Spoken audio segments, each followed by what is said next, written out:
Hello hi అందరికీ నమస్తే. ఈరోజు తెలంగాణ వార్తలను దిశ హెడ్లైన్స్ ద్వారా మీ ముందుకు తీసుకొచ్చే ప్రయత్నం అయితే చేస్తున్నాను. మరి ఈరోజు గురించి దిశలో ఒక్కసారి చూస్తే పుష్యమాసం శుద్ధ దశమి, సూర్యోదయం 6 గంటల 32 నిమిషాలు, సూర్యాస్తమయం 5 గంటల 42 నిమిషాలు. ఉష్ణోగ్రతలు గరిష్టం 32.8 డిగ్రీలు, కనిష్టం 16.5 డిగ్రీలుగా ఉంది. మరి అదేవిధంగా ప్రధాన వార్తలు చూసుకుంటే ఇంటర్నెట్ లేకుండానే video streaming, live TV channels, OTT content కూడా 19 నగరాల్లో ట్రయల్స్కు రంగం సిద్ధం. సంచలనం దిశగా మొబైల్ అని చెప్పేసి ఒక వార్త. ముఖ్య విషయాలు 3వ పేజీలో చూసుకుంటే డైరెక్ట్ టు మొబైల్కు రంగం సిద్ధం, సిమ్ వైఫై లేకుండానే వీడియో స్ట్రీమింగ్, చౌక ధరలకే టీవీ ఛానల్స్, ఓటీటీ కంటెంట్ 19 నగరాల్లో ట్రయల్స్కు రెడీ అని చెప్పేసి ఉంది. ఫోన్లలో ఇంటర్నెట్ వాడాలంటే సిమ్ కార్డు కావాలి లేదా వైఫై సౌకర్యం ఉండాలి. కానీ ఈ రెండు లేకుండానే మనం స్మార్ట్ ఫోన్లో లైవ్ టీవీ ఛానళ్ళు, ఓటీటీ కంటెంట్ చూడొచ్చు, అది ఉచితంగానే. ఇంటర్నెట్ విప్లవానికి కొత్త రెక్కలు తొడగనున్న ఈ అద్భుత టెక్నాలజీ పేరు డైరెక్ట్ టు మొబైల్. ఈ సాంకేతికతను ఇప్పటికే ఢిల్లీలోని కర్తవ్యపథు, నోయిడా, బెంగళూరులో పైలట్ ప్రాజెక్టుగా పరీక్షించారు. ప్రస్తుతం 19 నగరాల్లో ట్రయల్ రన్ చేస్తున్నారట. ఇది డిటిహెచ్ తరహాలోనే పనిచేస్తాయని చెప్పిళ్ళు. వాస్తవానికి ఇది వస్తే మనకు అంటే నెట్ ఖర్చు లేకుండా కూడా కొంచెం ఎంటర్టైన్మెంట్ ఉంటుంది. టెలి డ్రైవింగ్, డ్రైవర్ లేకుండానే రోడ్లపైకి కారు గదిలో కూర్చొని రిమోట్తో ఆపరేట్ అందుబాటులోకి తెచ్చిన స్టార్టప్ కంపెనీ వే అని చెప్పేసి ఒక వార్త. అయోధ్యలో రామ్లల్లా గర్భగుడిలో విగ్రహం ప్రతిష్టాపన. అయోధ్య రామ మందిరం గర్భగుడిలోని పీఠంపై రామ్లల్లా కొలువు తీరాడు. బాలరాముడిని తలపించే 51 అంగుళాల పొడవైన నల్లరాతి విగ్రహాన్ని గురువారం శాస్త్రోక్తంగా పీఠంపై ప్రతిష్ఠించారు. ఈ నెల 22న ప్రాణప్రతిష్ఠ మహోత్సవం జరిగే వరకు రామయ్యకు ప్రతిరోజు 5 సార్లు హారతిస్తారట. 22న సెలవు ఇవ్వండి, సుప్రీం చీఫ్ జస్టిస్కు బార్ కౌన్సిల్ రిక్వెస్ట్. విగ్రహం ప్రతిష్ఠ ఉన్న కారణంగా ఇది సెలవు కావాలని కోరుతున్నారు. భార్య హత్య కేసులో భర్తకు ఉరిశిక్ష.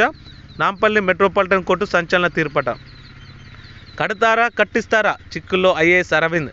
నిబంధనలకు విరుద్ధంగా ఫార్ములా ఈ రేసు నిధుల చెల్లింపు, 55 కోట్ల రికవరీపై ప్రభుత్వం ఫోకస్. లీగల్ ఒపీనియన్ కోసం కసరత్తు, అడ్వకేట్ జనరల్ వివరణ కోసం ప్రయత్నం, నివేదిక అందగానే కార్యాచరణ ప్రణాళిక అంటూ ఒక వార్త. మనం గత హెడ్లైన్స్లో చూసుకున్నాము. ఫార్ములా ఈ రేసు హైదరాబాద్లో నిర్వహణకు 55 కోట్లు రిలీజ్ చేయడం జరిగింది ఈ ఐఏఎస్ అరవింద్ కుమార్. అయితే ఎందుకు రిలీజ్ చేశారు, మీకు ఎక్స్ప్లెనేషన్ ఇవ్వండి అంటే, ఒక మంత్రి ఫోన్ సంభాషణ ద్వారా నేను ఈ 55 కోట్లు ఫండ్ రిలీజ్ చేయాల్సి వచ్చిందని చెప్పడం జరిగింది.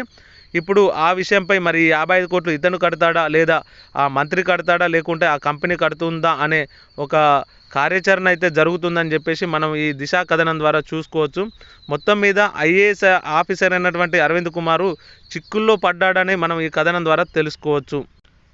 సర్కార్లో ఇన్సైడర్స్, కీలక సమాచారాన్ని లీక్ చేస్తున్న ఆఫీసర్లు, కన్వెన్స్ డీడ్స్ రద్దు కాకుండా ముందస్తు చర్యలు, కోర్టును ఆశ్రయించేందుకు సిద్ధమవుతున్న కంపెనీలు, సర్కారు యాక్షన్స్కు ముందే రియాక్షన్స్, రాష్ట్ర ప్రభుత్వాన్ని ఇరుకునపెట్టే కుట్ర అంటూ ఒక మెయిన్ కంటెంట్ అయితే రావడం జరిగింది.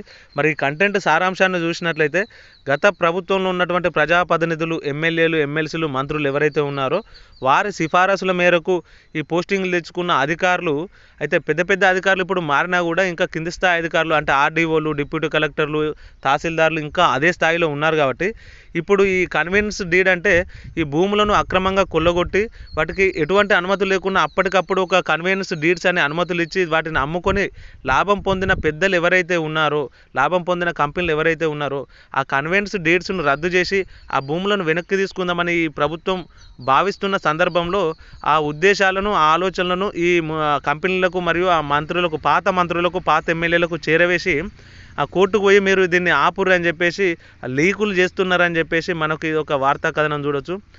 వాస్తవానికి ఏంటంటే ఆ భూములు వెనక్కి వస్తే మరి ప్రజలకు ఉపయోగపడతాయా, పేద ప్రజలకు ఉపయోగపడతాయా అని తర్వాత చూసుకుంటే మొత్తం మీద అయితే ఈ దుర్మార్గపు అధికారులు చేయబట్టి ఒక అవినీతి అయితే జరుగుతుంది. వెరీ డేంజరస్, పెరుగుతున్న యాంటీబయాటిక్స్ వాడకం, 2050 నాటికి కోటికి పైగా మరణాలు ఉండే ఛాన్స్ అంటూ WHO హెచ్చరిక.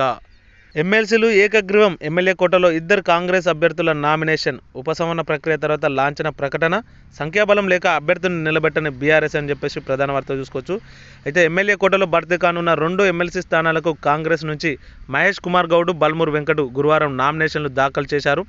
అసెంబ్లీలో కాంగ్రెస్ సభ్యుల సంఖ్యాబలం ఎక్కువగా ఉండడం, ఇతరులు ఎవరూ నామినేషన్ వేయకపోవడంతో వీరి ఎన్నిక ఏకగ్రీవం కానున్నదని చెప్పేసి వార్త. అయితే పరిశీలన అంటే ఉపసంహరణ తర్వాతనే కన్ఫర్మ్ చేస్తారు కాబట్టి ఇది ఉపసంహరణ అయిపోయేదాకా మనం ఆగాల్సి ఉంటుంది. ఇవ్వండి ఈరోజు ప్రధాన వార్తలను దిశ హెడ్లైన్స్ ద్వారా మేము ముందుకు తీసుకొచ్చే ప్రయత్నం అయితే చేశాను. వీడియో క్లారిటీ కంటెంట్ నచ్చినట్లయితే ఒక లైక్ చేయండి. మరిన్ని వీడియోస్ కోసం మన ఛానల్ని సబ్స్క్రైబ్ చేసుకోండి. Thank you for watching.